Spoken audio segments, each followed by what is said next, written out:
Hi, this is Superintendent of Schools Bill Olson, and I welcome you to the 2019-2020 school year. I'll be with you presenting updates from the school system about every 2 weeks throughout the school year, and hope they're informative to you. They won't be completely comprehensive in nature, but I'll try to highlight some of the things that are going on in our school system so that you can be as informed as possible. First, I'd like to proudly say on behalf of all of our staff and with a big thanks to all of you, the school committee, town administration, boards and committees, that the research firm niche.com from Pittsburgh, Pennsylvania has for several years been doing research on communities across the country and school systems. And they use a certain set of criteria to rank both communities and school systems, and I'm very proud to say to you at the beginning of this school year that Niche has recently ranked Westford Public Schools as the best school system in the state of Massachusetts. For several years we were in third place behind Lexington and Newton. Now the order is Westford, Newton, and Lexington, and so I'm very proud of our staff, our students, and thankful to all of you for providing support that's been necessary to allow us to improve our school system over a number of years. We've had a very successful start to the school year.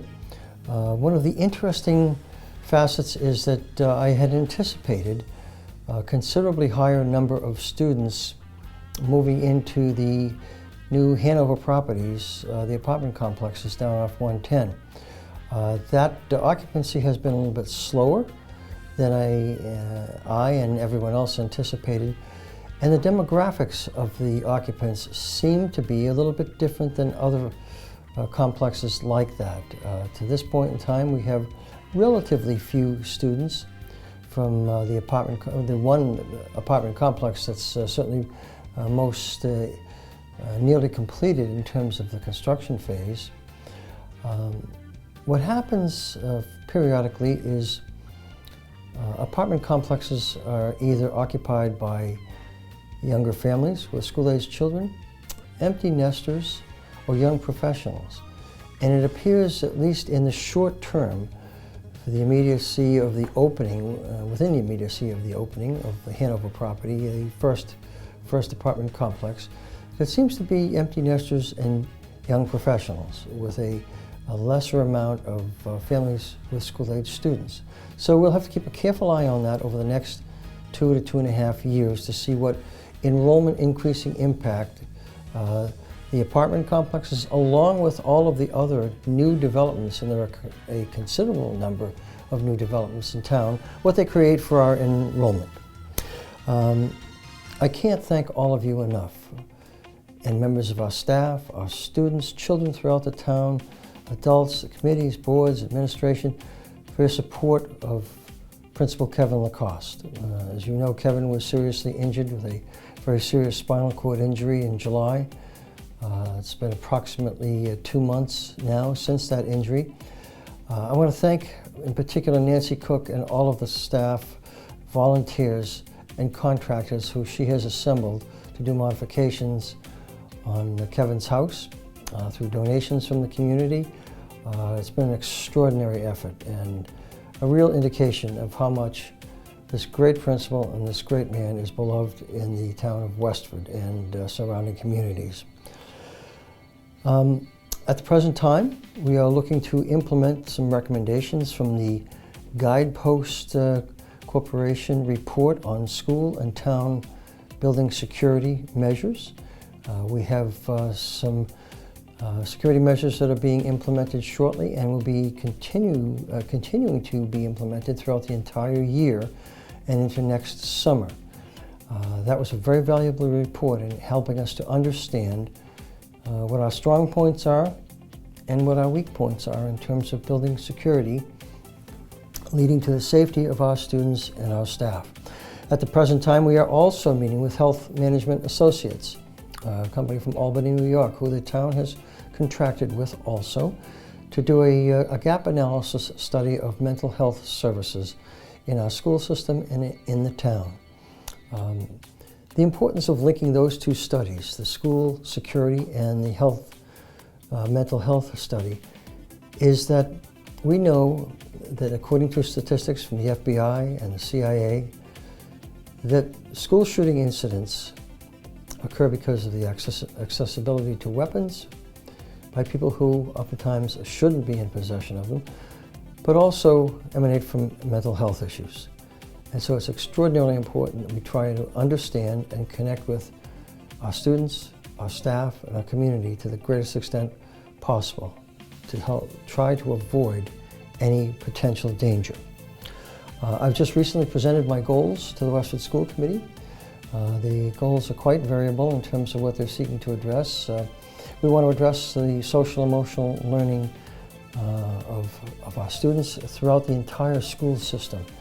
How students self-regulate, their interactions with other students, their ability to handle stress and anxiety, their ability to handle fear of either schoolwork or bullying, classmates, adults in general, how students can cope better and more effectively in their lives.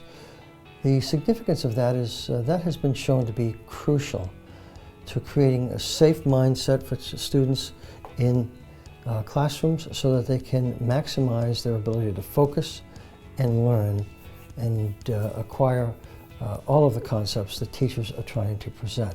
So that's very, very important.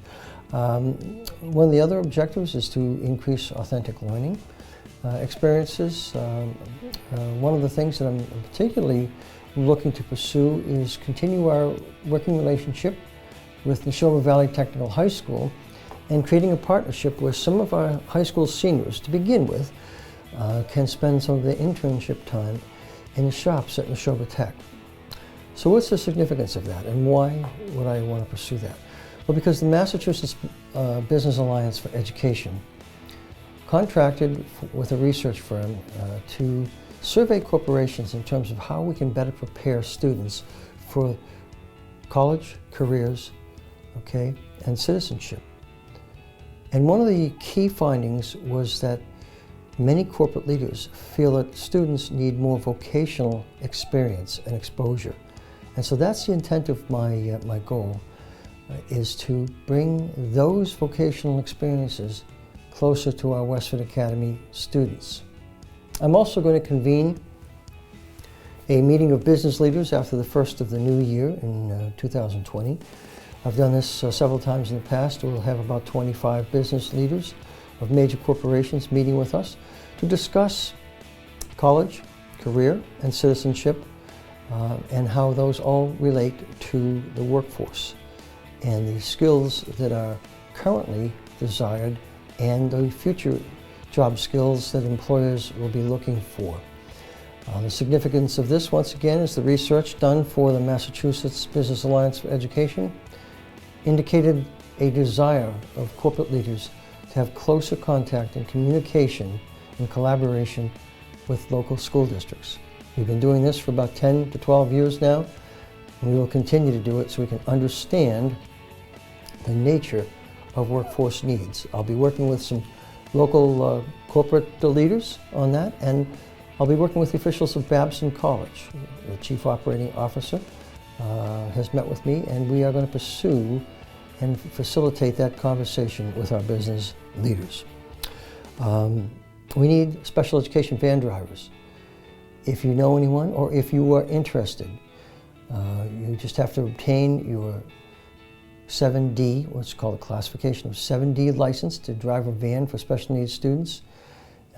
We are interested. If you'd like to be a driver or know someone who would like to, I'm going to ask you to please call my office, and I will put you in touch with our transportation coordinator. It's a real need, and it's a need that we possess right now, like many other companies and school systems.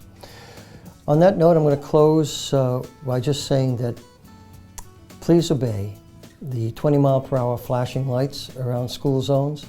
I oftentimes observe cars traveling far in excess of 20 miles per hour, when the lights are flashing, so I'd ask you to obey that. And please mention that to neighbors and friends in the community. And I want you to be very cognizant of school buses when they stop, and when the flashing stoplight is extended, cars in both directions must stop. We don't want any accidents with any of our students. I appreciate you taking the time to listen to me, and I look forward to speaking with you again shortly.